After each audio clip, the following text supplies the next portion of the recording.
بسم الله الرحمن الرحيم.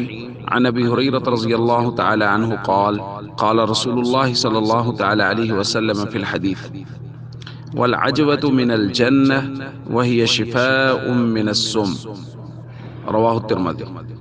نبی کریم صلی اللہ علیہ وسلم نے ارشاد فرمایا، عجوہ کھجور یہ جنت کے پھلوں میں سے ایک پھل ہے، اور فرمایا یہ زہر سے شفا ہے۔ دوستو، عجوہ کھجور کے بارے میں حضور علیہ الصلوۃ والسلام نے بہت سی باتیں بیان فرمائی ہیں۔ ایک روایت میں حضور علیہ الصلوۃ والسلام نے ارشاد فرمایا، من اصطبح کل یوم تمرات عجوہ، جو آدمی روزانہ صبح کچھ عجوہ کھجوریں کھا لے، لم یضرہ سم ولا سحر ذلک اليوم، اس کو اس دن نہ زہر اثر کرے گا نہ ہی کچھ جادو وغیرہ کے اثرات ہوں گے۔